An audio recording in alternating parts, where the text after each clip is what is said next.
E a gente está aqui agora na Grande Galeria do Louvre. Essa grande galeria é que reúne as pinturas italianas.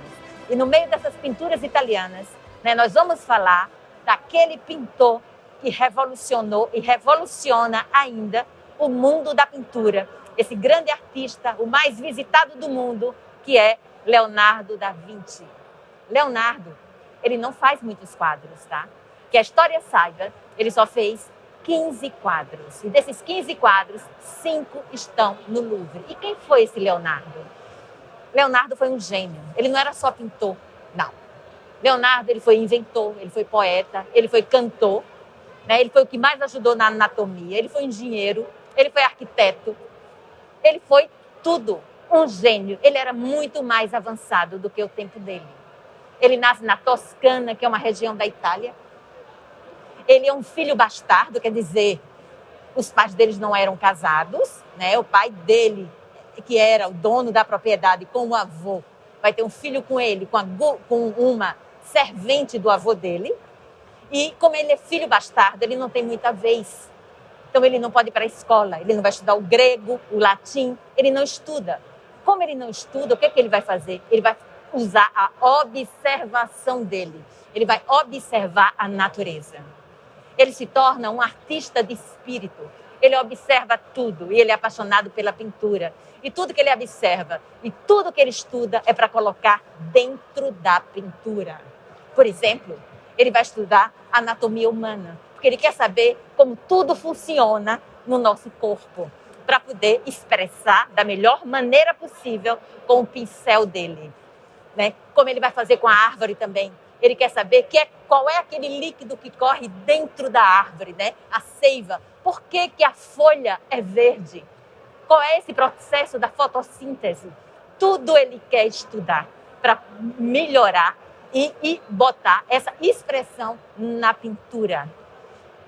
Ele dizia, Leonardo, que a pintura tem duas coisas, o desenho e o espírito. O desenho é fácil a gente fazer, mas colocar o espírito dentro da pintura, colocar o personagem no desenho, é isso que era o difícil. E isso é o que vai ser o estudo da vida inteira de Leonardo.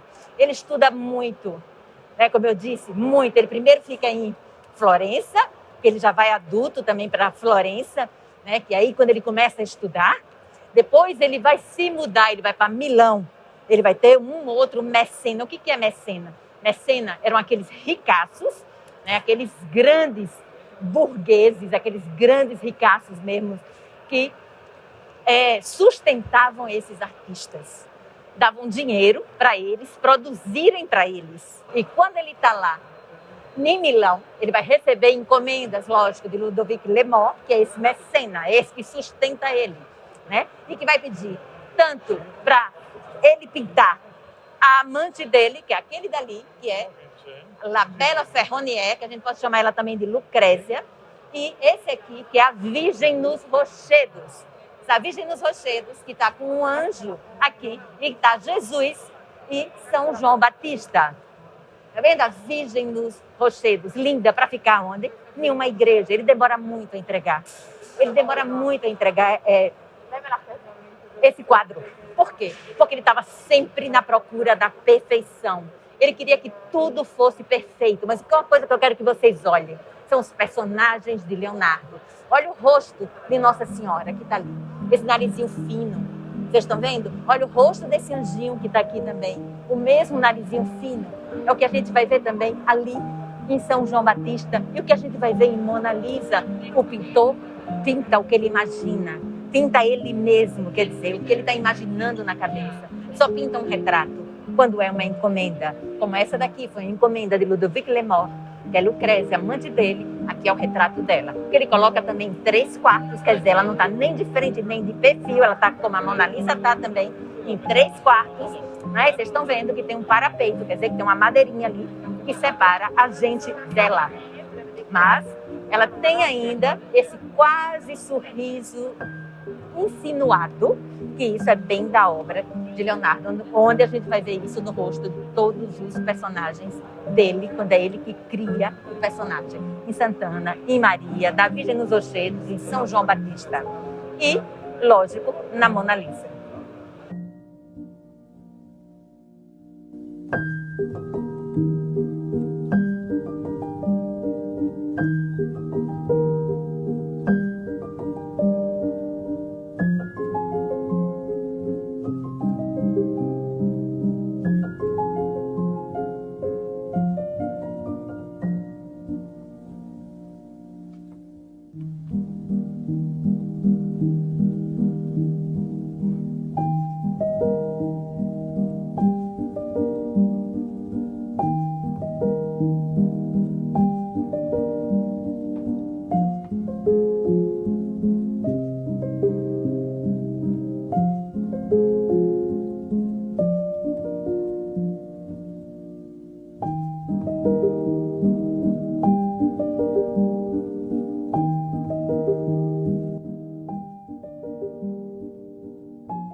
Como eu disse, Leonardo, ele vai querer captar o espírito do personagem que ele vai pintar, da pessoa que ele vai pintar. E nós vamos falar agora da Mona Lisa. Como ele dizia, o desenho é fácil, mas captar o espírito é que é difícil. Que retrato é esse? O retrato mais visitado do mundo. Como aqui tem 30 mil pessoas por dia que entram no Louvre para ver a Mona Lisa. E por que ela é tão famosa? Gente, olha, Mona Lisa. Mona é o quê? É uma abreviação de Madonna. Lisa é o apelido dela. Ela se chamava Elizabeth Gerardini, né? E chamam ela Lisa. Então é como se fosse Madame Lisa. Madonna, Madame, Mona, abreviação de Madonna, Lisa. E ela vai se casar com o seu Giocondo. Por isso que chamam ela também de La Gioconda, que é 20 anos mais velho do que ela. E eles vão ter filhos, uns 3 filhos. E é ele que vai encomendar esse quadro da esposa dele, a Leonardo. Só que Leonardo nunca entrega esse quadro. Ele leva esse quadro para todo lugar que ele vai. É como se fosse a pesquisa dele da perfeição. Então ela ficou muito, muito famosa mesmo, conhecida no mundo inteiro. Sabe por quê, gente? Porque ela foi roubada. Ela foi roubada em 1911 por um limpador de vidro aqui do Louvre.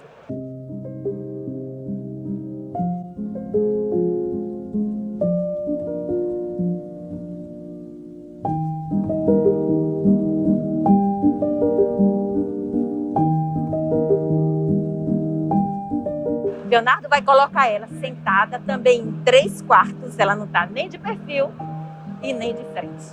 Ela está de 3 quartos, com as mãos em primeiro plano. Ela está na moda da época, porque lá na Itália, nessa época, as mulheres raspavam a testa para ter uma testa aqui na frente, no cabelo, para ter uma testa bem alta.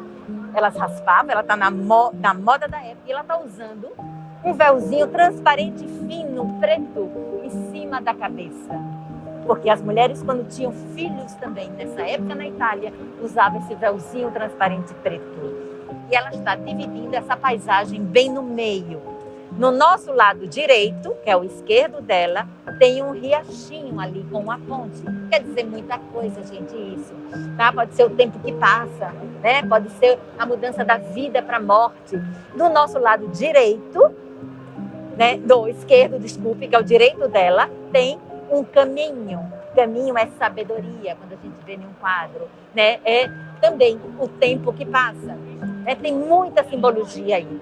Como eu disse, ela está na moda da época. Vocês estão vendo que ela está com a testa depilada, ela está com um véuzinho preto em cima da cabeça, né? E ela está com esse semi-sorriso no rosto, que isso é típico de Leonardo, misterioso, né? Enigmático. E por quê que esse retrato é tão famoso, gente? Por quê? 3 coisas já, 3 novidades de Leonardo, tá? é essa técnica que ele usa, que a gente chama o esfumato, que dá essa sensação de neblina. Vocês estão vendo? De fumaça. Ele bota cores quentes. As quentes são vermelho, amarelo, laranja, com cores frias, que são azul, verde, marrom, né? E ele dá essa profundidade jogando cores quentes com cores frias. E dá essa sensação de neblina. Isso é uma grande novidade. Segundo, esse sorriso enigmático dela, que você não sabe se ela está acabando de sorrir ou se ela está começando a sorrir. Terceiro, o olhar dela que nos segue. Se a gente vai para a direita, ela nos olha para a direita. Se a gente vai para a esquerda, o olho dela vai também para a esquerda. Isso tudo é novidade. E é um pigmento que ele coloca no olho dela, tá? Que é o nosso olhar que puxa o olhar dela. Mas isso tudo é muita criação de Leonardo. Ele não termina esse quadro, porque ele está procurando a perfeição, justamente.